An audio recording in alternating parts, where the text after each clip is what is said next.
The smell of burnt coffee and cheap disinfectant had become Sofia Moretti's signature perfume. 3 a.m. at Quickmart on Halsted Street. The fluorescent lights buzzed overhead like dying insects. Her feet screamed in protest inside her second-hand sneakers, the ones with the worn-through sole on the left side that let in rain. She'd been standing for 19 hours straight. 7 hours at the elementary school cafeteria. 6 hours cleaning offices downtown. Now, hour 6 of 8 at this convenience store. Her third job. The one that kept Mia in gymnastics classes and the electric company from cutting their power. Sofia restocked the candy aisle with mechanical precision. Her hands knew the routine. Snickers on the left, Kit Kats in the middle, Reese's on the right. Rotate the old stock forward. Her mind was somewhere else entirely. Calculating. Always calculating. Mia's school supplies, $83. Overdue gas bill, $127. Rent in 5 days, $950. Current bank balance, $214.16. The math never worked. It hadn't worked in the 2 years since Marco died. It wouldn't work tomorrow either. But Sofia kept trying anyway because that's what mothers did. They ran on empty tanks and broken dreams and stubborn hope that somehow, it would get better. The door chimed. Sofia glanced up, her customer service smile already in place, and felt it falter slightly. 3 men walked in. Not the usual 3 a.m. crowd of insomniacs and third-shift workers. These men moved differently, purposefully. They wore expensive dark coats despite the mild September night. The kind of men who didn't shop at Quickmart. If you're enjoying this story so far, don't forget to hit the like button and subscribe. Drop a comment telling me where in the world you're watching from. I love hearing from you. The lead man was tall, maybe 6'2", with the kind of presence that made you notice him even if you didn't want to. Dark hair touched with gray at the temples, sharp jaw, eyes the color of espresso that seemed to catalog everything in the store in a single sweep. He moved like violence was a language he spoke fluently but chose not to use at the moment. Behind him, 2 younger men flanked like bodyguards. One had a scar running from his ear to his collar. The other kept his right hand inside his coat in a way that made Sofia's stomach clench. She'd grown up in Chicago. She knew what men like this were. "Welcome to Quickmart," she said, her voice steady despite the adrenaline starting to spike through her exhaustion. "Can I help you find something?" The lead man's eyes found hers. Held. Something flickered across his face. Surprise, maybe? Or assessment? "Just looking," he said. His voice was deep, controlled, with the faint trace of an accent. Italian, probably. Old country, not New Jersey. Sofia nodded and returned to her candy bars. But her peripheral vision tracked them as they moved through the aisles. The scarred man grabbed energy drinks. The one with the hidden hand collected aspirin and bandages. And the tall one, the dangerous one, stood by the magazine rack, not reading, just watching her. Sofia's neck prickled. She'd been waitressed at enough dive bars to recognize when a man's attention meant trouble. But this felt different. Not predatory, more like curiosity. Like she was a puzzle he was trying to solve. The men approached the counter. Sofia rang up their items, her fingers finding the keys automatically. Muscle memory keeping her functional while her brain stayed alert. $37.40, she said. The tall man pulled out a black leather wallet, real leather, the kind that probably cost more than her weekly grocery budget. He handed her 2 20s. Their fingers brushed. His hands were warm, calloused in unexpected places. Not soft businessman hands. Fighter's hands. "Keep the change," he said. "That's a $5 tip for ringing." "Up energy drinks," Sofia replied, pushing the extra bills back. "I didn't earn it." His eyebrows rose slightly. "Most people would take it. I'm not most people." Something shifted in his expression. Interest. Definitely interest. Apparently not. He left the bills on the counter anyway and turned to leave. Then Sofia's world tilted. The fluorescent lights above her suddenly seemed too bright, too sharp. The floor rushed up, or maybe she rushed down. Her vision narrowed to a tunnel. She heard someone say, "Ma'am?" from very far away. Her legs buckled. Strong arms caught her before she hit the ground. When Sofia's vision cleared, maybe 3 seconds later, maybe 3 minutes, she was sitting on the floor behind the counter. The tall man knelt beside her, one hand supporting her back, the other checking her pulse at her wrist with the practiced efficiency of someone who'd done this before. "Easy," he said quietly. "Don't try to stand yet." "I'm fine," Sofia tried to say, but it came out as a whisper. "You're not fine. You just collapsed." He looked at one of his men. "Water, now." The scarred man handed over a bottle of water from the cooler. The tall man opened it and held it to Sofia's lips. Small sips.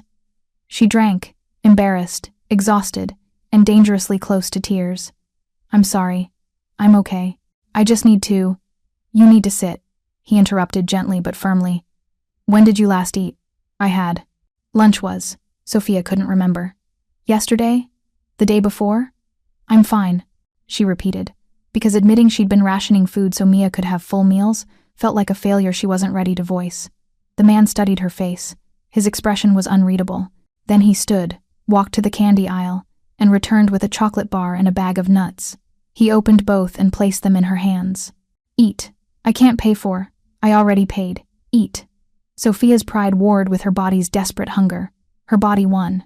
She ate the chocolate bar in 4 bites, barely, tasting it. The nuts followed. The tall man watched silently, and something in his expression looked almost pained. "When was your last meal?" he asked again, quieter this time. "Yesterday morning," Sofia admitted. "I had yogurt with my daughter before school. And since then, I've been working. All day?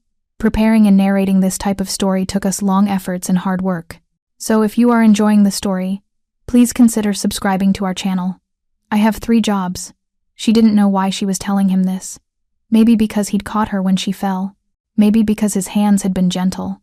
Maybe because exhaustion had stripped away her usual careful filters. The cafeteria, the cleaning company, and here.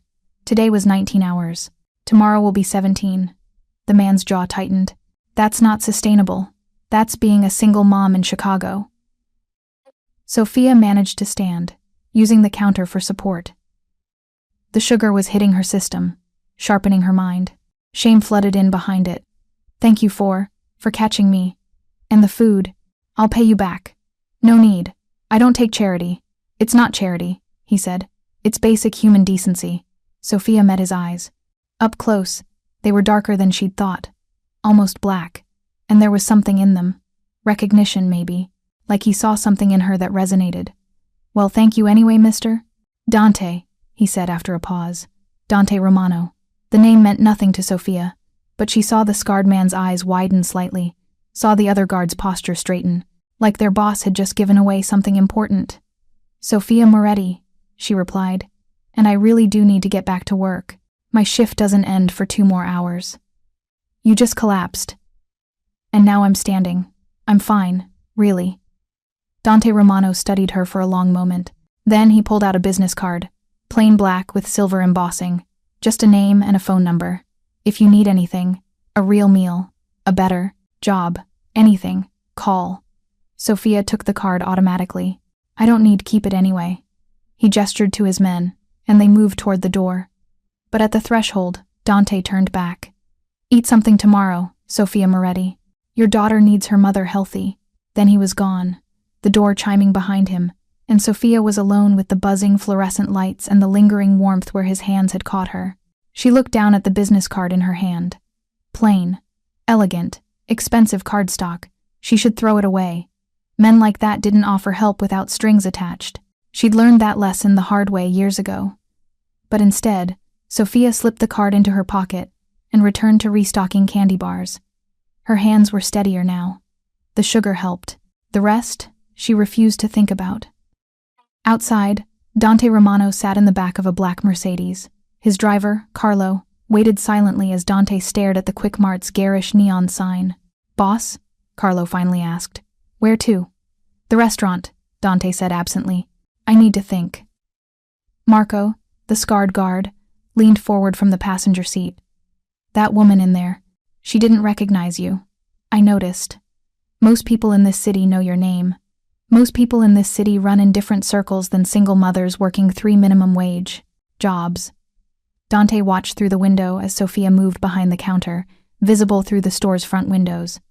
She was restocking cigarettes now, methodical, efficient, running on fumes and sheer will. "You gave her your card," Marco observed carefully. "I did." "Why?" Dante didn't answer immediately. He was thinking about how Sofia had pushed his money back, how she'd collapsed from exhaustion and hunger but had still tried to refuse his help, how she'd said, "I don't take charity," with the quiet dignity of someone who'd lost everything except her pride. Because, Dante said finally. She reminded me of someone. Who? My mother. The words came out harder than he'd intended. Before my father died.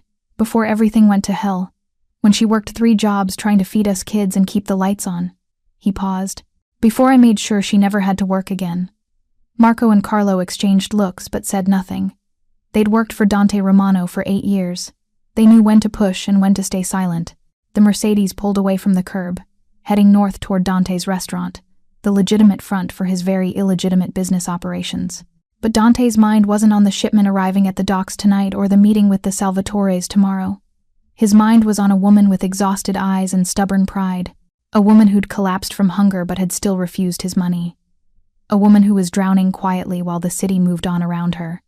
Dante pulled out his phone and made a call. "Vincent," he said when his second-in-command answered. "I need you to look into someone. Sofia Moretti.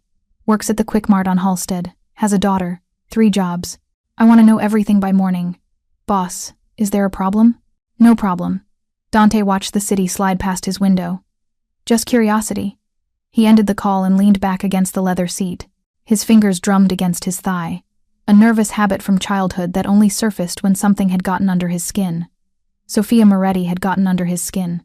He didn't know why yet, didn't know what it meant, but Dante Romano had built an empire by trusting his instincts, and his instincts were screaming that this woman, this exhausted, proud, struggling single mother, was important.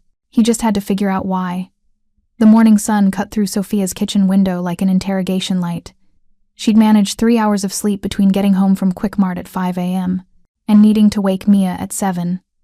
Her body felt like it had been run over by a truck, then backed over for good measure. "Mom, you're burning the eggs," Mia said, not looking up from her math homework. Sofia blinked and rescued the pan from the stove. The eggs were brown at the edges, but edible. Mostly. She scraped them onto Mia's plate alongside toast and apple slices. "Sorry, baby. I'm a little tired." "You're always tired." Mia was 9 years old with Marco's dark curls and Sofia's green eyes. Too smart for her own good. Too observant. "Mrs. Chen says you work too much." Mrs. Chen was their neighbor, a 72-year-old widow who watched Mia in the evenings when Sofia worked her 2nd and 3rd shifts. Sofia made a mental note to have a conversation with Mrs. Chen about what constituted appropriate topics of discussion with a 9-year-old. "Mrs. Chen worries too much," Sofia said, kissing the top of Mia's head. "Eat your breakfast. You've got 15 minutes before the bus." She poured herself coffee from the ancient Mr. Coffee machine that sputtered and wheezed like it was on its last legs. The coffee tasted like burnt rubber, but the caffeine was all that mattered. She'd need it to get through her cafeteria shift, then the office cleaning, then back to Quick Mart tonight. 19 hours again today. Her body was already protesting. Sofia's phone buzzed. Unknown number. She almost ignored it, but something made her answer. "Miss Moretti?" A male voice, professional, unfamiliar. "My name is Vincent Calabrese. I'm calling on behalf of Dante Romano. He wanted me to check if you received medical attention after your incident last night." Sofia's stomach dropped. "How did you get this number?" "Mr. Romano is thorough. He's concerned about your well-being." "Tell Mr. Romano I'm fine and I don't need. He'd also like to offer you a position at his restaurant." Vincent continued smoothly, as if she hadn't spoken. "Hostess position. $28 an hour. Day shift only. Full benefits. You'd work 1 job instead of 3 and make more money." Sofia's mouth went dry. $28 an hour was more than she made at all 3 jobs combined, and those were weekly totals, not hourly rates. It was impossible. It was too good to be true. "What's the catch?" she asked quietly. "No catch. Mr. Romano believes in paying people what they're worth. I don't have restaurant experience. I worked cafeterias and diners. Not, you have customer service experience and you're reliable. That's what matters. The position is yours if you want it." Sofia looked at Mia, who was watching her with curious eyes while chewing her toast. Looked at the stack of past-due bills on the counter. Looked at the business card she'd fished out of her pocket this morning, still sitting on the kitchen table. Every instinct screamed this was wrong. Men like Dante Romano didn't offer charity to struggling single mothers out of the goodness of their hearts. There would be strings. There were always strings. But the math. God, the math finally worked. "I need to think about it," Sofia heard herself say. "Of course. Mr. Romano said to tell you the offer stands for 48 hours. If you're interested, Come to Bella Notte on Randolph Street tomorrow at 2 p.m. Ask for him." Vincent paused. "And Miss Moretti? Eat something today. That's not a request from my employer. That's advice from someone who's seen what happens when people run themselves into the ground." The call ended. Sofia stared at her phone, her heart hammering. "Who was that?" Mia asked. "Nobody, baby. Just work stuff." But as Sofia got Mia ready for school and headed to her cafeteria shift, she couldn't stop thinking about the offer. Couldn't stop calculating what $28 an hour would mean. New shoes for Mia, paying down debt, maybe even health insurance, maybe even breathing room. By noon, Sofia had made her decision. She was going to that meeting tomorrow. She'd hear Dante Romano out, figure out what he really wanted, and decide if the strings attached were ones she could live with. Because drowning, slowly, was still drowning, and someone had just thrown her a rope. She just hoped it wasn't a noose. Bella Notte occupied a corner building in the West Loop, all exposed brick and floor-to-ceiling windows. The kind of place where entrees cost more than Sofia's daily food budget. She stood outside at 2 p.m. the next day, wearing her only professional outfit, a black skirt and white blouse she'd bought at Goodwill 3 years ago. Her hands were shaking. The door opened and a man emerged. Not Dante, but the scarred man from Quick Mart. "Marco, Miss Moretti," he said with a slight nod. "Mr. Romano is expecting you. This way." Sofia followed him through the restaurant's main dining room, empty now, between lunch and dinner service, but elegant in a way that made her acutely aware of her worn shoes and outdated clothes. Crystal chandeliers caught the afternoon light. White tablecloths were perfectly pressed. The air smelled like garlic, fresh bread, and money. Marco led her past the kitchen to a private office in the back. He knocked once and opened the door. Dante Romano stood at a window overlooking the street, wearing a dark gray suit that probably cost more than Sofia's rent. He turned as she entered, and Sofia felt that same jolt of awareness from the Quick Mart. Something about this man demanded attention, commanded space. "Sofia," he said, gesturing to a chair. "Thank you for coming. Mr. Romano. Dante, please." He sat across from her, not behind the desk, but in a chair that made this feel less like a job interview and more like a negotiation. "I assume Vincent explained the position?" "He did, and I assume you know it sounds too good to be true." Dante's mouth curved slightly, almost a smile. "You're direct.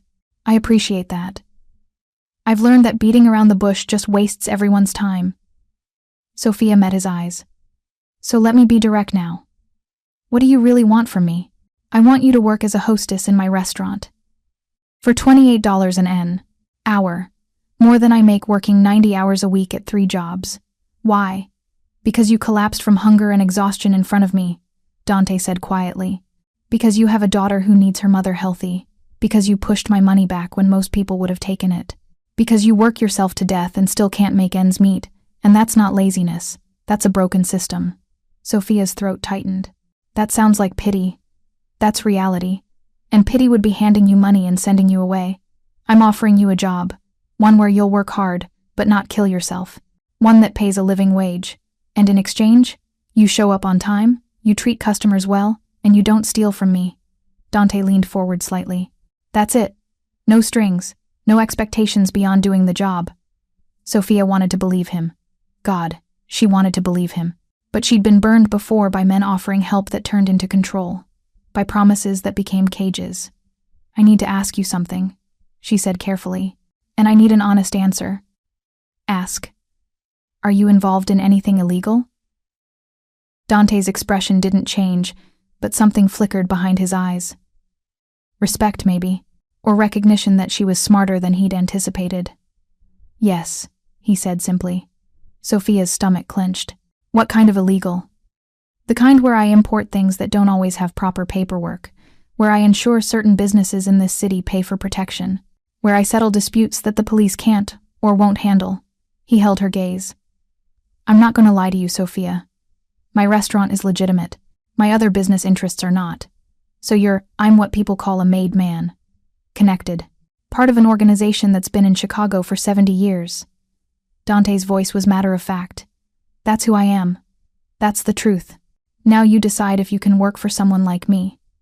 Sofia's mind raced. This was the moment she should stand up and leave, thank him politely and walk away from the most dangerous man she'd ever met. Go back to her 3 jobs and her drowning finances and her safe, exhausting, unsustainable life. But she thought of Mia, of the past due notices, of collapsing from hunger because she'd given her daughter her meals. The hostess position, Sofia said slowly. That's really just hostessing? Nothing else? Nothing else. You seat customers, you manage reservations, you smile and make people feel welcome. That's the job. And I'd never have to do anything. Illegal? Never. The restaurant is completely legitimate. It's been inspected by health department, the IRS, everyone. Clean books, clean operation. Why are you being honest with me? Sofia asked. You could have lied. I wouldn't have known. Dante was quiet for a moment. When he spoke, his voice was softer.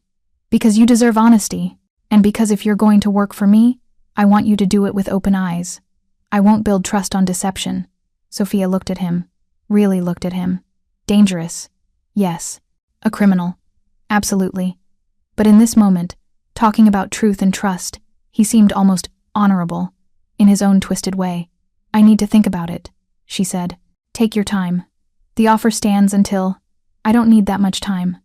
Sofia took a breath. If I do this, I have conditions. Dante's eyebrows rose. Go ahead. First, my daughter never comes here, never meets you or anyone associated with your other business. She stays completely separate from this world. Agreed. Second, if I ever feel uncomfortable or unsafe, I can quit with no retaliation, no consequences. I just walk away. Agreed. Third, you never involve me in anything illegal. I seat customers and manage reservations. That's it. I don't see anything. I don't hear anything. I don't become part of whatever else happens here. Agreed. Dante extended his hand. Do we have a deal? Sofia stared at his hand. This was it. The moment that would change everything. She could feel the weight of the decision, the gravity of crossing a line she'd never thought she'd approach. But she thought of Mia's smile when Sofia told her they could finally afford new gymnastics equipment, thought of sleeping more than 3 hours a night, thought of not collapsing from hunger in convenience stores. She took his hand. His grip was firm, warm, and when their eyes met, Sofia saw something flash across his face. Satisfaction, yes, but also something else. Something that looked almost like relief. You start Monday, Dante said. 8 and Marco will give you the details. Sofia stood, her legs unsteady. Thank you. I won't let you down. I know you won't. Dante stood as well. Sofia, one more thing. Yes? Eat lunch before you leave. On the house. We need you at full strength if you're going to work here. And despite everything, despite the danger she knew she was walking into, Sofia found herself smiling. Okay. That night, Sofia sat at Mrs. Chen's kitchen table while Mia played in the living room. The elderly woman poured tea with practiced efficiency, her hands steady despite her age. You're making a mistake, Mrs. Chen said without preamble. You don't even know what I'm going to tell you. You're going to tell me you took a job from a dangerous man. I can see it in your face. Sofia wrapped her hands around the teacup. It pays $28 an hour. Blood money. Honest work. Hostess at a restaurant. Mrs. Chen's eyes were sharp behind her wire-rimmed glasses. And who owns this restaurant? Someone who can afford to pay a living wage. Sofia. I've lived in this city for 50 years. I know the difference between a businessman and a gangster. Which one offered you this job? Sofia was quiet for a long moment. Then, quietly, both. Mrs. Chen sighed. Do you know what you're risking? Yes. But I also know what I'm risking if I don't take it. I'm drowning, Mrs. Chen. I'm working myself to death and I still can't keep my head above water. Mia deserves better than a mother who's too exhausted to help with homework, who faints from hunger, who can't afford basic necessities. She deserves a mother who's alive, whole, not caught up in something that could destroy you, he promised. Men like that promise everything and deliver tragedy. Mrs. Chen reached across the table and took Sofia's hand. Her grip was surprisingly strong. But I can see you've already decided. So I'll say this. Be careful. Keep your eyes open. And the moment you sense danger, you run. You take Mia and you run and you never look back. I will. Promise me. Sofia met the old woman's eyes. I promise. Mrs. Chen studied her face, then nodded slowly. Then I'll keep watching Mia when you need me. But Sofia? Don't let that man's money make you forget who you are. Don't let his world become yours. It won't. I'm just working for him, that's all. But even as Sofia said the words, she wondered if she believed them. Monday morning arrived cold and gray. Sofia stood outside Bellanote at 7:45, wearing the same black skirt and white blouse, her hair pulled back in a neat bun. Her stomach churned with nerves. The door opened. A woman emerged, maybe 50, with kind eyes and salt and pepper hair pulled into a practical ponytail. "You must be Sofia. I'm Angela, the day manager. Come on in, honey. Let's get you oriented." The next 2 hours passed in a blur of training. How to use the reservation system, how to handle VIP guests, the table numbering system, the wine list she'd need to know. Angela was patient, warm, treating Sofia like a person instead of a problem. "You'll do great," Angela said as the lunch crowd started arriving. "Just smile, be yourself, and if you get stuck, holler for me. I'm always around." The lunch service was chaos. Businessmen in expensive suits, ladies who lunched with designer handbags, a couple celebrating an anniversary. Sofia seated them all, managed the flow, kept the dining room running smoothly. It was exhausting in a completely different way than her other jobs. This required attention, grace, diplomacy, but she wasn't scrubbing toilets or being yelled at by drunk convenience store customers. And when a customer complimented her genuine smile, when Angela squeezed her shoulder and said, "You're a natural," Sofia felt something she hadn't felt in years: pride. At 2 p.m., Dante emerged from his office. He moved through the dining room like he owned it, which of course he did, but it was more than that.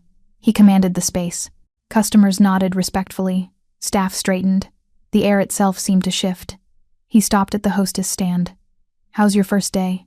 "Good. Really good, actually." "Any problems?" "None. Angela's been wonderful." Dante smiled, and Sofia noticed it reached his eyes this time. "Good. You're off at 4 today, right?" "Yes." "Marco will drive you home." Sofia stiffened. "That's not necessary. It's company policy. All staff get rides home if they want them." "I can take the bus." "You could," Dante agreed. "But why would you when you have a driver available?" Because accepting rides felt like accepting more than just transportation. Because it felt like crossing another line. But Sofia was too tired to argue, and the thought of not standing on a crowded bus for 40 minutes was too tempting. "Okay," she said. "Thank you." Dante nodded and moved on, but Sofia noticed how his eyes had lingered on her face for just a moment too long, noticed the slight softening of his expression when she'd smiled, and she noticed how her pulse had quickened when he'd stood close enough for her to smell his cologne, cedar and something darker, something that made her think of danger and safety all at once. This job was supposed to be simple. Show up, do the work, take the money, go home. But as Sofia watched Dante disappear back into his office, she had the sinking feeling that nothing about this arrangement would be simple, nothing at all. 2 weeks passed. Sofia fell into a rhythm. Work at Bellanote from 8 to 4, home by 5, dinner with Mia, help with homework, bedtime stories. Then blessed sleep, real sleep, 8 full hours instead of 3. The difference was staggering. Sofia's body stopped feeling like it was actively dying. Her mind sharpened. She had energy to play with Mia, to laugh, to live instead of just survive. The money helped too.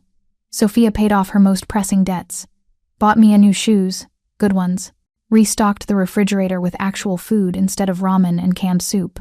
For the first time in 2 years, she breathed without the constant weight of financial panic crushing her chest.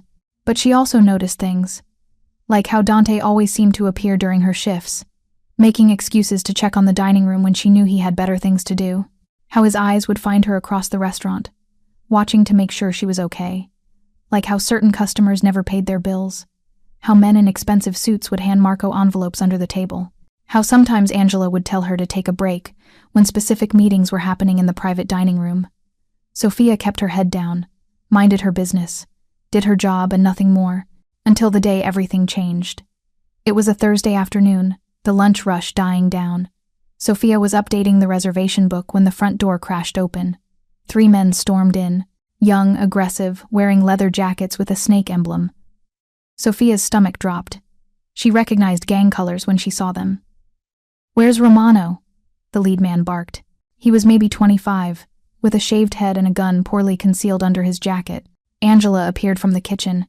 "Gentlemen, we're closed for private. I'm not asking again. Where is Romano?" Marco materialized from the hallway, his hand inside his coat. "You're in the wrong place, boys. Walk away." The Salvatores send a message. The young man pulled out his gun, and Sofia's training from growing up in a rough neighborhood kicked in. She dropped behind the hostess stand. Time slowed. She heard Angela gasp, heard Marco's gun clear his holster, heard Dante's voice, cold and lethal, coming from the hallway. "Put the gun down. Your territory ends today," the young man said. "The Salvatores are taking the West Loop. You're done. I'll give you one more chance to leave. Take it. Or what? You'll kill us in your own restaurant?" The young man laughed. "There's witnesses. You're not that stupid."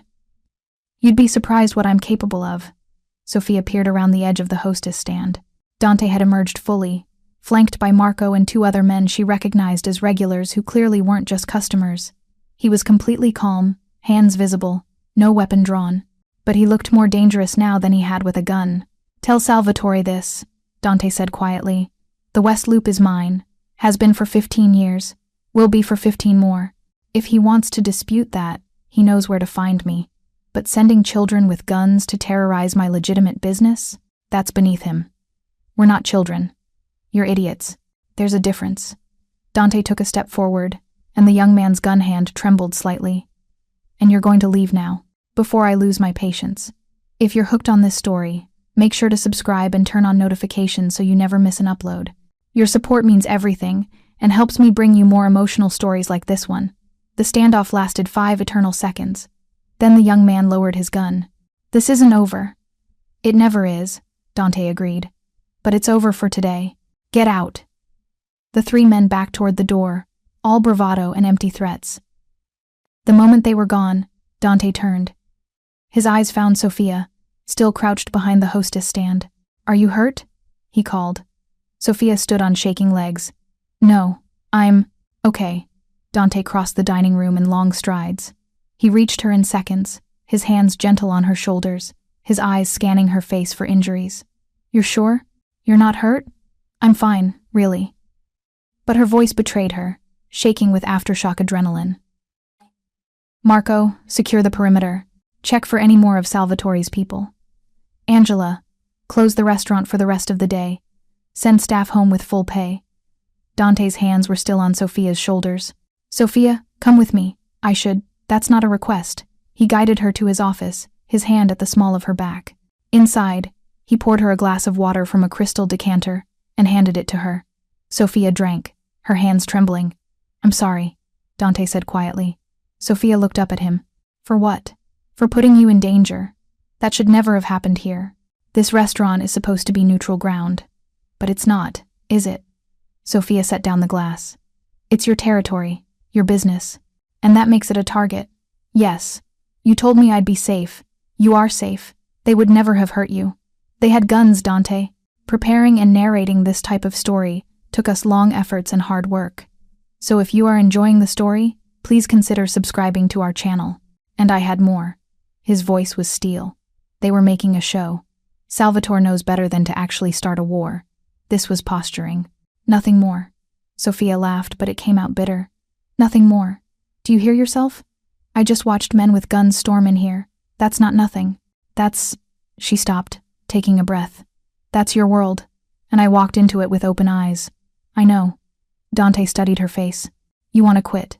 It wasn't a question. Sofia thought about Mrs. Chen's warning, about the promise to run at the first sign of danger. This was that sign, waving like a red flag. But she also thought about the bills she'd paid, about Mia's new shoes, about 8 hours of sleep and food, in the refrigerator and not wanting to die from exhaustion. "I don't know what I want," she admitted. "Take the rest of the week off, paid. Think about whether you want to come back. And if I don't, then I'll write you a check for 2 months' salary and you walk away. No hard feelings, no consequences." Dante moved closer, and Sofia's breath caught. "But I hope you stay." "Why?" Sofia whispered. "Why do you care if one hostess quits?" Dante's eyes locked on hers. For a moment she thought he might touch her face, brush away the tear she hadn't realized had fallen. Instead, he said quietly, "Because you matter, Sofia. You matter to this restaurant, to the staff, to..." He paused. "To me." The words hung between them, heavy with implications neither was ready to unpack. "I need to go," Sofia said. "I need to think. Marco will drive you. Please, let me make sure you get home safely." Sofia nodded, too overwhelmed to argue. As Marco drove her home through Chicago's afternoon traffic, Sofia stared out the window and wondered how her life had become so complicated so quickly. She'd taken this job to survive, to feed her daughter and pay her bills and not drown. But she was starting to realize she'd traded one kind of drowning for another, and she had no idea how to swim to safety. Sofia didn't go back to Bellanotte the next day, or the day after that. She spent 3 days in her apartment, playing with Mia, helping with homework, pretending everything was normal while her mind replayed the scene with the guns over and over. On the 4th day, Dante called. Sofia stared at her phone, watching his name flash on the screen.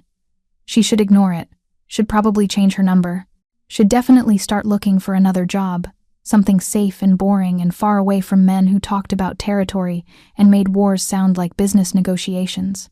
She answered on the 5th ring. "Sofia." His voice was warm, concerned. "How are you?" "I'm okay." "You're lying. Maybe. But I'm alive, so that's something." Dante was quiet for a moment. "I understand if you don't want to come back. The offer I made stands. 2 months' salary, no strings. That's very generous. You deserve it." "I don't deserve anything," Sofia said quietly. "I worked there for 2 weeks. That doesn't earn me 2 months' pay. You stayed calm during an armed confrontation. You protected yourself intelligently. And you didn't panic or cause problems." Dante paused. "That earns you whatever I say it earns you." Sofia walked to her kitchen window, looking out at the street below. Kids playing basketball, Mrs. Chen watering her plants. Normal life continuing while Sofia's had been knocked sideways. "Can I ask you something?" "Anything." "That day at Quickmart, when I collapsed, why did you really help me?" Dante was silent for so long, Sofia thought he'd hung up. Then, "My mother worked 3 jobs when I was a kid. After my father died, she tried to keep our family together by herself. I watched her destroy her health, her happiness, everything. She collapsed one day at the factory. Nobody helped her. They just stepped over her and kept working." Sofia's throat tightened. "When I saw you fall," Dante continued, his voice rough with old pain, "I saw her, and I couldn't walk away. I couldn't be one of the people who just stepped over someone who needed help. I'm not your mother. No, but you're a woman trying to survive an impossible situation, and I have the resources to make it less impossible, so I did." He exhaled. "That's the truth. No ulterior motive, no grand plan. Just me, seeing someone who needed help, and being in a position to provide it." Sofia believed him. God help her, she believed every word. "The men who came to the restaurant," she said, "will they come back?" "No. I've had discussions with Salvatore. He's disciplined the idiots who thought threatening my legitimate business was acceptable. It won't happen again." "You're sure?" "I'm sure. The restaurant is safe, Sofia. I give you my word." His word. The word of a criminal. A man who solved problems with violence and intimidation, but also a man who'd caught her when she fell. Who'd made sure she ate. Who'd given her a chance at a better life. "I need 1 more day," Sofia said, "to think. Take as long as you need." "Dante?" "Yes?" "Thank you. For being honest with me." "Always," he said softly. "I'll always be honest with you." The call ended. Sofia stood at her window, torn between logic and desperation, between safety and survival. That night, she asked Mrs. Chen to watch Mia for an hour. Then Sofia took the bus to Bellanotte. The restaurant was closed, lights dim, but she could see movement inside. She knocked on the glass door. Marco appeared, recognized her, and let her in. "He's in his office," Marco said, gesturing down the hallway. Sofia found Dante at his desk, reviewing what looked like financial statements. He looked up when she entered, surprise and something like hope crossing his face. "Sofia, I wasn't expecting. I'm coming back," she interrupted. "But I need to know something first." Dante stood, giving her his full attention. "Ask. If I stay, if I work for you, will you promise me something? Depends on what it is. Promise me you'll never lie to me. About the danger, about your business, about anything. I don't need to know details, but I need honesty. I need to know what I'm walking into." Dante rounded his desk, stopping a few feet away, close enough that Sofia could see the sincerity in his dark eyes. "I promise, no lies, ever. Even if the truth is dangerous? Especially then. You deserve to make informed decisions about your own life. Sofia nodded slowly. Okay. Then I'm coming back Monday. You're sure? No, but I'm doing it anyway. She managed a small smile. Besides, Angela said I was a natural. Be ashamed to waste that talent. Dante's expression softened into something that looked almost tender. Sofia Moretti, you are remarkable. I'm desperate, there's a difference. You're both. And that combination makes you dangerous. To who? Dante's eyes held hers. To me. The words hung in the air between them, loaded with meaning neither was ready to acknowledge. Sofia felt her pulse quicken, felt the magnetic pull of this man who was all wrong for her in every way. I should go, she said quietly. Mia's with Mrs. Chen. Let Marco drive you. I can take the bus. Sofia. Dante's voice was gentle but firm. Let me take care of you. Even in small ways. Please. And because fighting him took energy she didn't have, because part of her liked being taken care of after years of doing everything alone. Sofia nodded. Okay. The next 2 months passed without incident. Sofia returned to work and fell into a comfortable rhythm.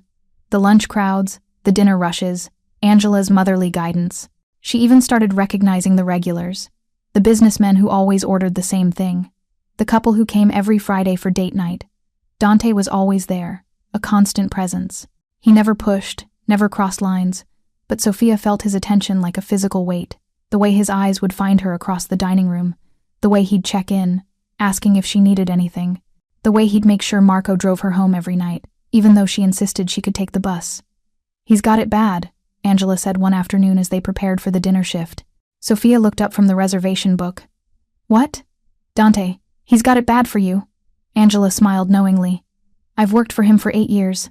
Never seen him look at anyone the way he looks at you. He's just being protective. Honey, that man is being a lot more than protective. He's falling for you. That's ridiculous.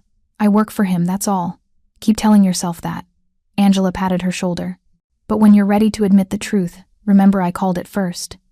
Sofia tried to dismiss Angela's words, but they burrowed into her mind. She started noticing things. How Dante's face would light up when she walked into a room. How he'd manufactured reasons to talk to her, asking about reservations he could have checked himself, discussing menu changes she had no input on. How sometimes, when their hands brushed during those conversations, he'd pause for just a second too long. And God help her, Sofia started noticing her own reactions. How her heart would beat faster when she heard his voice. How she'd catch herself looking for him during her shift. How she'd started wearing her nicer clothes, taking more care with her appearance. How she'd lie awake at night thinking about the way he'd said, "You matter to me."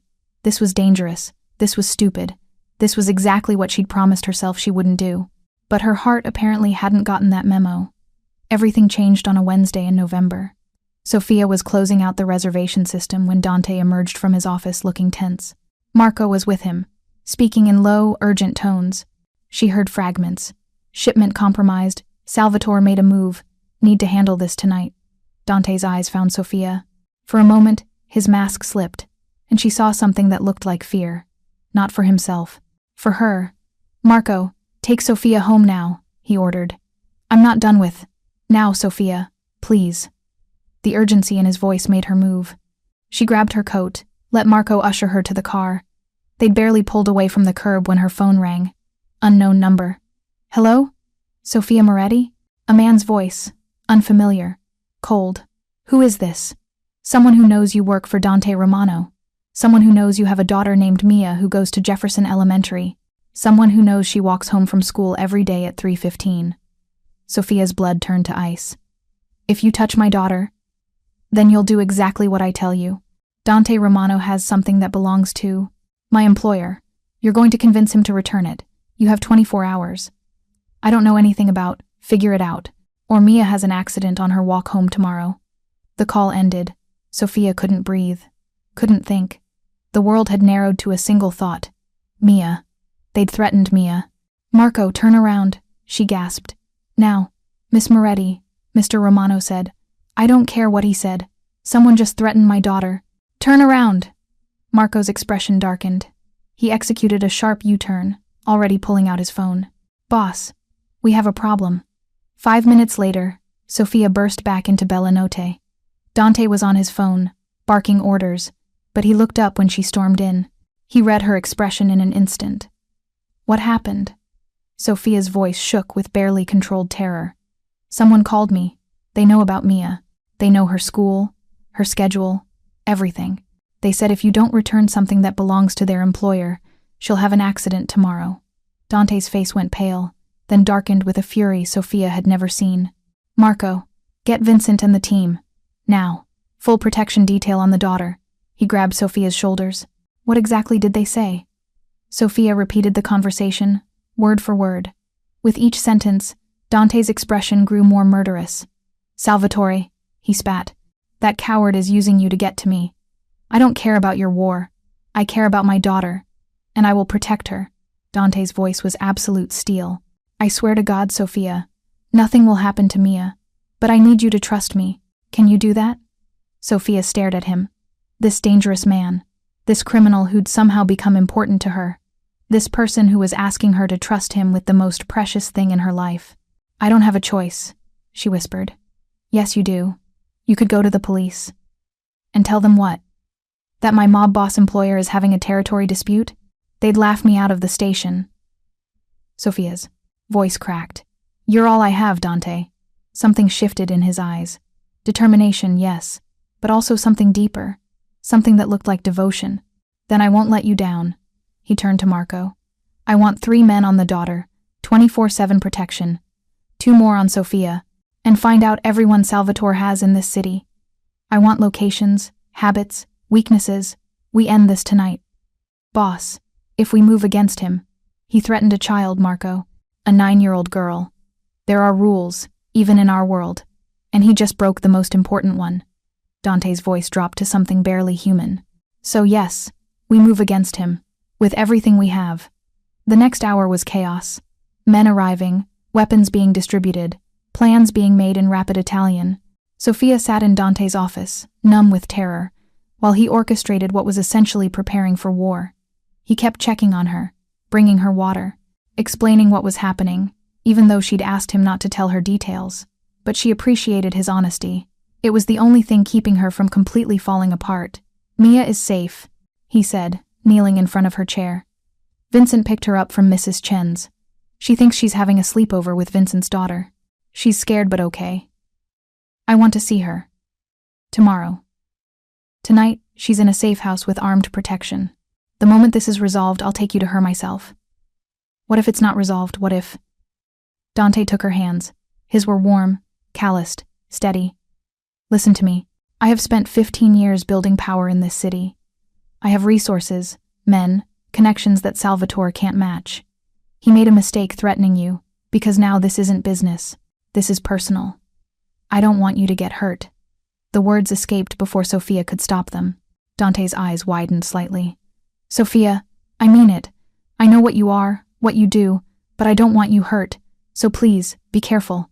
Dante lifted her hand to his lips, kissing her knuckles with a gentleness that contradicted everything she knew about him. I will. I promise.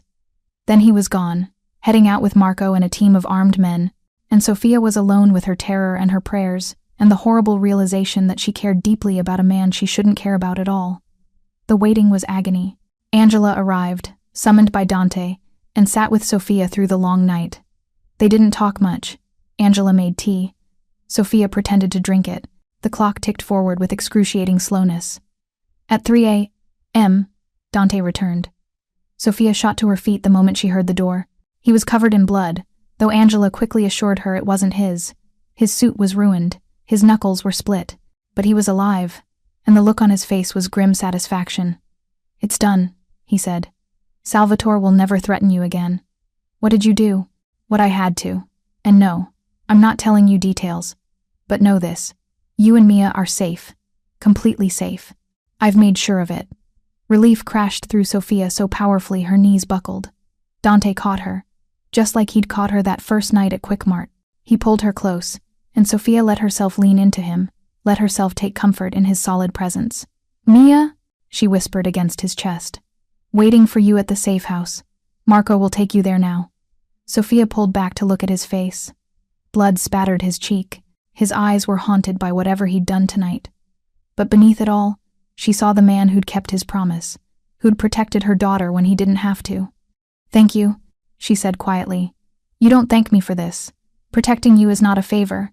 It's—" He stopped himself. "It's what?" Dante's expression was raw, vulnerable in a way she'd never seen. "It's what I do for people who matter." And then, before Sofia could talk herself out of it, before logic and fear and common sense could intervene, she kissed him. It was brief, soft, more gratitude than passion. But when she pulled back, Dante's eyes had darkened with something that made her heart race. "Sofia," he breathed. "Take me to my daughter," she said quickly, stepping back before she could do something even more reckless. "Please." Dante nodded, not arguing, but his eyes followed her with an intensity that promised this conversation wasn't over. The safe house was a condo in Lincoln Park, expensive and anonymous. Vincent met them at the door, looking exhausted but alert. "She's sleeping. My daughter's with her." Sofia rushed past him to the bedroom. Mia was curled up on a queen bed, her favorite stuffed elephant clutched in her arms. Sofia's legs gave out, and she sank to her knees beside the bed, tears finally falling. Her daughter was safe, whole, unharmed. She felt Dante's presence behind her, his hand gentle on her shoulder. "Stay here tonight," he said quietly. "Both of you. In the morning, I'll take you home. What about Salvatore? What if he won't. Not ever again. Trust me." And despite everything, despite all logic, Sofia did. She trusted him completely. Morning came gray and cold. Sofia woke on the couch, a blanket someone had draped over her. Mia was still sleeping, safe and warm. Dante sat in a chair by the window, keeping watch. He'd changed clothes, cleaned up, but the exhaustion was evident in the shadows under his eyes. "Did you sleep?" Sofia asked. "No. Needed to make sure you were safe." "Dante, you need to rest." "I'll rest when I'm dead." He stood, stretching. "Hungry?" "I had Vincent stock the kitchen." They made breakfast together in comfortable silence. Scrambled eggs, toast, coffee that didn't taste like burnt rubber. Mia woke up and bounced into the kitchen, oblivious to the violence that had unfolded last night. "Mom, this place is so cool. Can we live here?" "No, baby. We're going home today." "But Vincent's daughter has a Nintendo Switch." "Mia," Sofia said gently, "come eat breakfast." As Mia chattered about video games and her sleepover adventure, Dante watched them both with an expression Sofia couldn't quite read. Longing, maybe, or regret for a life he'd never have. After breakfast, Marco drove them home. Dante came with them, insisting on walking them up to their apartment, checking every room before declaring it safe. "I'm posting security," he said. "Discreet. You won't see them, but they'll be there." "For how long?" "As long as necessary." Sofia walked him to the door, aware of Mia watching TV in the living room. "Dante, about last night. What I did, the kiss, I don't apologize. I wasn't going to. I was going to say thank you. For everything." Dante's hand came up to cup her cheek, his thumb brushing across her skin with devastating gentleness. "Sofia, you need to understand something. What I feel for you, it's not simple. It's not safe. Getting involved with me will complicate your life in ways you can't imagine. My life's already complicated. More complicated. Dangerous. Permanent." His eyes searched hers. "But if you're willing to risk it, if you're willing to be part of my world knowing what that means, then I'm yours. Completely." Sofia's heart hammered. "I have Mia to think about." "I know. And I would never ask you to choose between her and me. She comes first. Always. She can never know what you really do." "Agreed. And if things get dangerous again, I'll tell you immediately. And we'll figure it out together." Dante's voice softened. "I'm not asking for an answer now. Take time. Think about it. But know that I'm serious, Sofia. About you. About us. About building something real." He kissed her forehead and left. Sofia stood at her door, her mind reeling. A month ago, she'd been drowning. Now she was standing on solid ground, but that ground was built on violence and crime and a dangerous man's protection.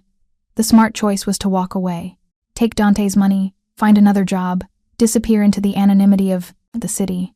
But as Sofia watched him disappear down the hallway, she knew she wouldn't make the smart choice. She'd already made her choice the moment she'd kissed him. And God help her, she was going to see where this led. 3 months passed.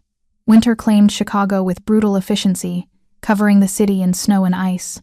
Sofia's life transformed in ways she couldn't have imagined. She still worked at Bellanotte, but now she understood what she was really seeing. The envelopes passed under tables weren't tips. The private dining room meetings weren't business lunches.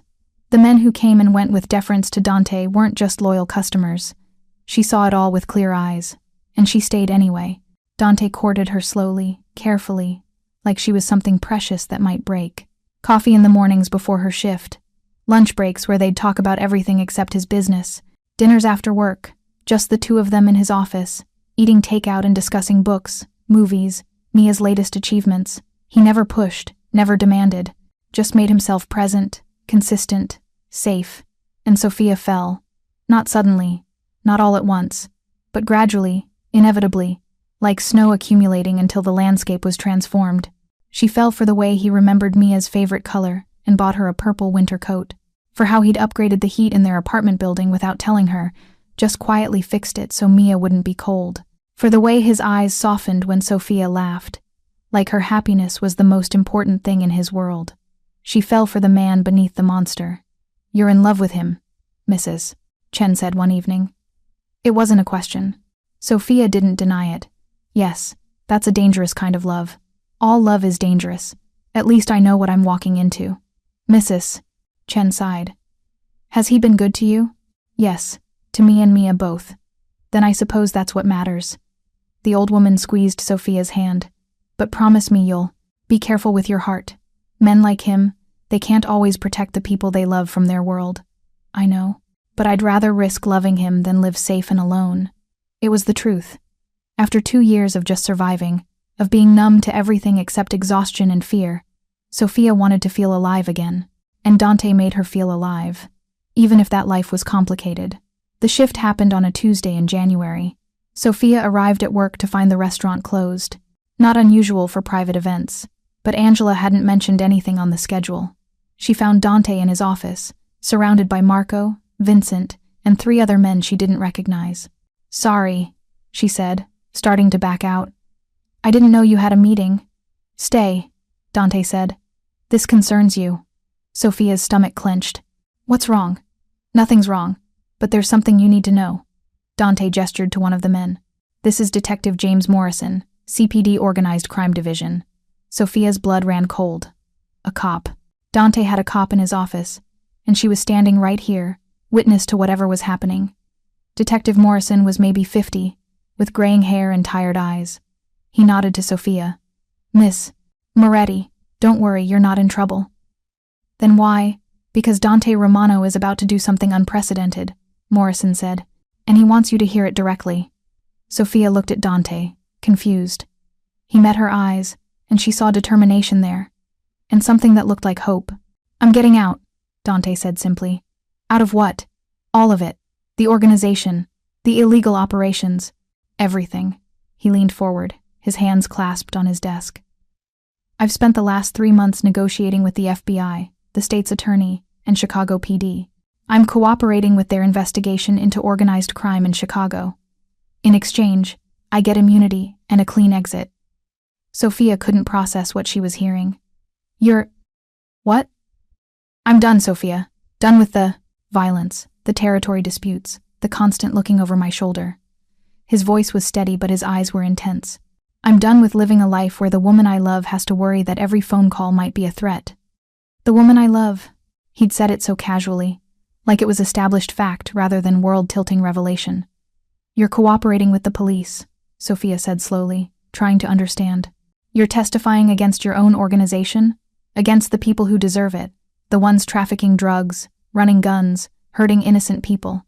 Dante's jaw tightened. "I've done terrible things, Sofia. I'm not claiming innocence, but I can do one good thing before this is over. I can help take down people who are worse than I ever was. They'll kill you for this. They'll try. But Morrison and his team have a plan." Dante gestured to the detective. "Witness protection isn't necessary because I'm not going into hiding. I'm staying right here, running my legitimate businesses, living my life, but with the full backing of law enforcement and several strategic alliances that make me untouchable." Morrison spoke up. "Romano has provided information that's going to dismantle 3 major criminal organizations in this city. In return, his past crimes are forgiven, and he gets to rebuild his life on the right side of the law." Sofia sank into a chair, her mind reeling. Why? Why are you doing this? Dante stood and moved around his desk, kneeling in front of her chair, the same position he'd taken the night Mia was threatened. Because of you. Because I want a life with you that doesn't require looking over our shoulders. Because I want to be a man your daughter can know without lies. Because I'm tired of being my father's son and I want to be better. Tears burned Sofia's eyes. Dante, I'm not asking you to save me. I'm not asking you to fix me. He took her hands. I'm telling you that you've already changed me just by being who you are. And I want to deserve you. Really deserve you. Not just offer protection and money, but be a man you can be proud of. I already am, Sofia whispered. Then be proud of a man who's trying to do the right thing. Dante's voice was raw with emotion. Help me build something clean, something good, something that matters. Sofia looked at Detective Morrison. Is this real? He's really getting immunity? Signed and sealed. As long as he cooperates fully and stays clean going forward, Dante Romano will be a free man with no criminal record. Morrison's expression was neutral, professional. For what it's worth, Miss Moretti, I've been working organized crime for 20 years. I've never seen anyone from his level voluntarily walk away. That takes courage. And a damn good reason. His eyes flicked to Sofia meaningfully. She looked back at Dante. At this man who'd caught her when she fell, who'd given her a chance when she was drowning, who'd protected her daughter with his life, who was now giving up everything he'd built for a chance at something real. What happens now? She asked. Now I testify, probably for the next 6 months.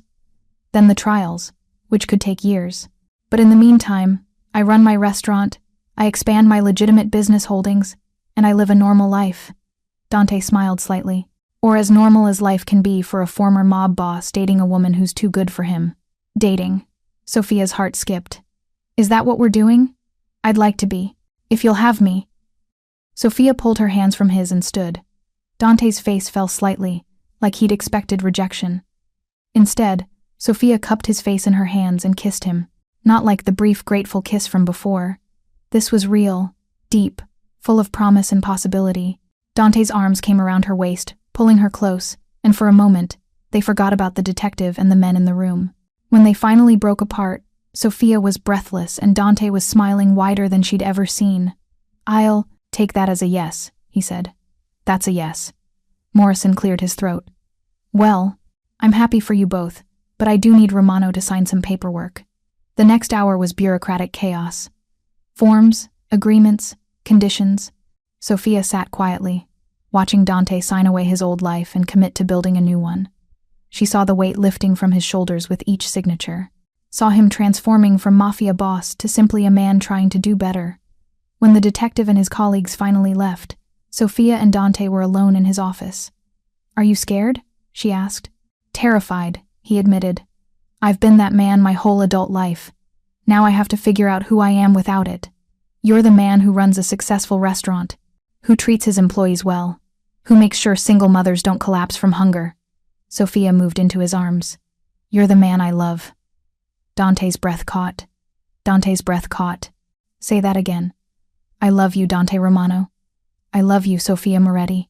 He kissed her forehead, her cheeks, her lips. God, I love you. They stood there in the quiet office, holding each other, while outside the city hummed with its usual chaos. But inside, in this moment, everything was peaceful. Everything was right. 6 months later, spring transformed Chicago. Trees bloomed, the lake thawed, and Dante's testimony finished. 3 major criminal trials were underway. The Chicago mob landscape had been permanently altered, and Dante Romano walked free, his past forgiven in exchange for justice. The restaurant was thriving. Dante had opened a second location. He'd invested in community programs, affordable housing, exactly the kind of legitimate business that actually helped people.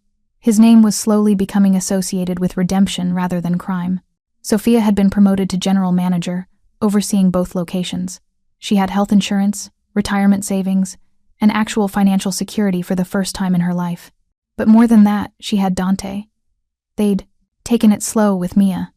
Casual dinners, movie nights, gradually introducing Dante as mom's friend, until Mia started asking why they looked at each other like that, why he held her mom's hand, why Sofia smiled so much now. On a Saturday in May, Dante took them both to the lakefront. They had a picnic, flew a kite, did all the normal family things that Dante had never experienced as a child. "Mr. Romano?" Mia asked, sprawled on the picnic blanket with juice box in hand. "Yeah, kiddo, are you my mom's boyfriend?" Dante glanced at Sofia, who tried not to laugh. "Would that be okay with you?" Mia considered this seriously. "Do you make her happy?" "I try to." "And you're nice to her?" "Always." "And you won't leave like my dad did?" Dante's expression softened. He'd heard the story of Marco's death, knew what Mia had lost. "No, sweetheart. I'm not going anywhere." Mia nodded decisively. "Okay then, you can be her boyfriend." "Thank you for your permission," Dante said solemnly, though his eyes sparkled with amusement. "But if you hurt her, I'll be mad at you forever." "That's fair." Later, as Mia chased seagulls along the shore, Sofia leaned against Dante's shoulder. "You handled that well. I meant every word. I'm not going anywhere. What about when the trials finish? When all this is really behind you?" Dante turned to look at her. "Then I'm going to ask you to marry me." Sofia's heart stopped. "What?" "Not now. Not yet. I want to earn that. Want to prove I can be the man you and Mia deserve." He took her hand. "But eventually, when you're ready, I'm going to ask. And I'm hoping you'll say yes." "Dante, you don't have to answer now. I'm just letting you know my intentions, so you can think about it. Decide if you want to build a life with a reformed criminal who's desperately in love with you." Sofia looked at this man who'd transformed her life, who'd caught her at her lowest point and helped her rise, who'd given up everything to be worthy of her love. I've already know my answer," she said quietly. "Yeah?" "Yeah." She kissed him softly. "It's yes. When you ask, whenever you ask, it's yes." Dante pulled her close, his face buried in her hair. Sofia felt his shoulders shake slightly and realized he was crying. This dangerous man, this reformed boss, crying with relief and joy and hope. "I don't deserve you," he whispered. "Probably not, but you're stuck with me anyway." They sat on the picnic blanket, watching Mia play, watching the sun sparkle on the lake, watching their future unfold in the warm spring afternoon. 1 year later, Sofia stood in a small chapel surrounded by friends and family. Mrs. Chen sat in the front row, crying happy tears. Angela had helped her get ready, fussing over her simple white dress. Mia stood beside her as maid of honor, wearing a purple dress and the biggest smile. Dante waited at the altar, Marco and Vincent flanking him as groomsmen. He looked breathtaking in his dark suit, his eyes locked on Sofia as she walked down the aisle. No father to give her away. She was walking herself into this new life. The ceremony was simple. Traditional vows with personal additions. Dante promised to protect and cherish. Sofia promised to stand beside him. They both promised Mia that she was gaining a father who would love her as his own. When the officiant said, "You may kiss the bride," Dante cupped Sofia's face with devastating gentleness and kissed her like she was the most precious thing in his world. Because she was. The reception was at Bellanotte, of course. The restaurant where their story had truly begun. Where a desperate single mother had found hope. Where a mafia boss had found redemption. Dante gave a speech that made everyone cry. Talked about second chances. About how one person's kindness could change everything. About how love was the most dangerous and most necessary risk anyone could take. "I was dying," he said, looking at Sofia. "Not from bullets or violence, but from living a life. Without purpose. Without meaning. Then this woman collapsed in front of me, and when I caught her, she saved me right back." Sofia stood and joined him. "I was drowning. Working 3 jobs, raising my daughter alone, running on empty. Then this man offered me a hand up. Not a handout, a hand up. And he didn't let go until I was standing on solid ground. We're not a fairy tale," Dante continued. "We're messy and complicated. We've both made mistakes. But we're real, we're honest, and we're building something that matters." They raised their glasses. "To second chances," Sofia said.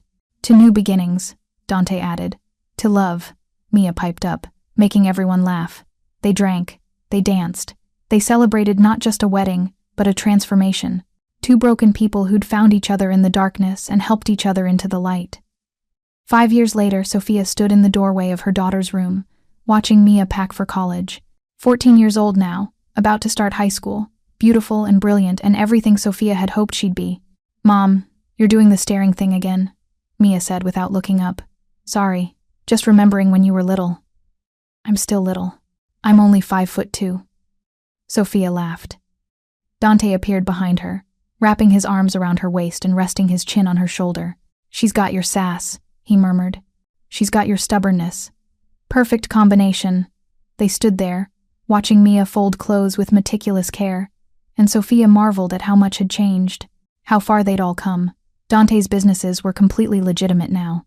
He owned 3 restaurants, a community center, and had invested in affordable housing across the city. He was on the board of multiple charities. Sometimes people still whispered about his past, but mostly they talked about his transformation. Sofia managed the restaurant empire. She had a college degree now, earned through night classes while Dante encouraged and supported her. She spoke at conferences about second chances and economic empowerment. Her story inspired people, and Mia was thriving, honor roll student, soccer star, completely unaware of the darkness her stepfather had left behind. To her, Dante was just dad, the man who taught her to ride a bike, helped with homework, showed up to every game, every recital, every moment that mattered. "Can we have Taco Tuesday tonight?" Mia asked. "Since it's my last night before camp?" "Of course, kiddo," Dante said. "Your choice. Can we invite Nonna and Mrs. Chen?" Sofia smiled. Nonna was Dante's mother, who'd cried with joy when her son had left his criminal life behind, who'd welcomed Sofia and Mia with open arms, who'd become the grandmother Mia had never had. "I'll call them," Sofia said. That night, their kitchen filled with laughter. Nonna taught Mia Italian phrases. Mrs. Chen told embarrassing stories about Sofia as a young mother. Dante made his famous tacos while Sofia mixed margaritas for the adults and virgin ones for Mia. It was chaotic. It was loud. It was messy. It was perfect. Later, after everyone had gone home and Mia was asleep, Sofia and Dante sat on their back porch, watching the stars. "Do you ever miss it?" Sofia asked quietly. "The power, the respect, the life you had before." Dante was silent for a moment. Then, not even for a second. "That life was empty. This one is full. Even with the chaos? Especially with the chaos." He pulled her close. "I'd rather have Taco Tuesdays and parent-teacher conferences and Mia's soccer games than all the power in Chicago. I'd rather have you than anything else in the world." Sofia tilted her head up to kiss him. "I love you." "I love you too. More every day." They sat in comfortable silence, this reformed boss and the woman who'd saved him. Not from bullets or violence, but from a life without meaning, without love, without hope. Thank you so much for watching until the end. If you loved this story, check out the other videos on your screen now. I think you'll really enjoy them. And don't forget to subscribe if you haven't already. See you in the next story.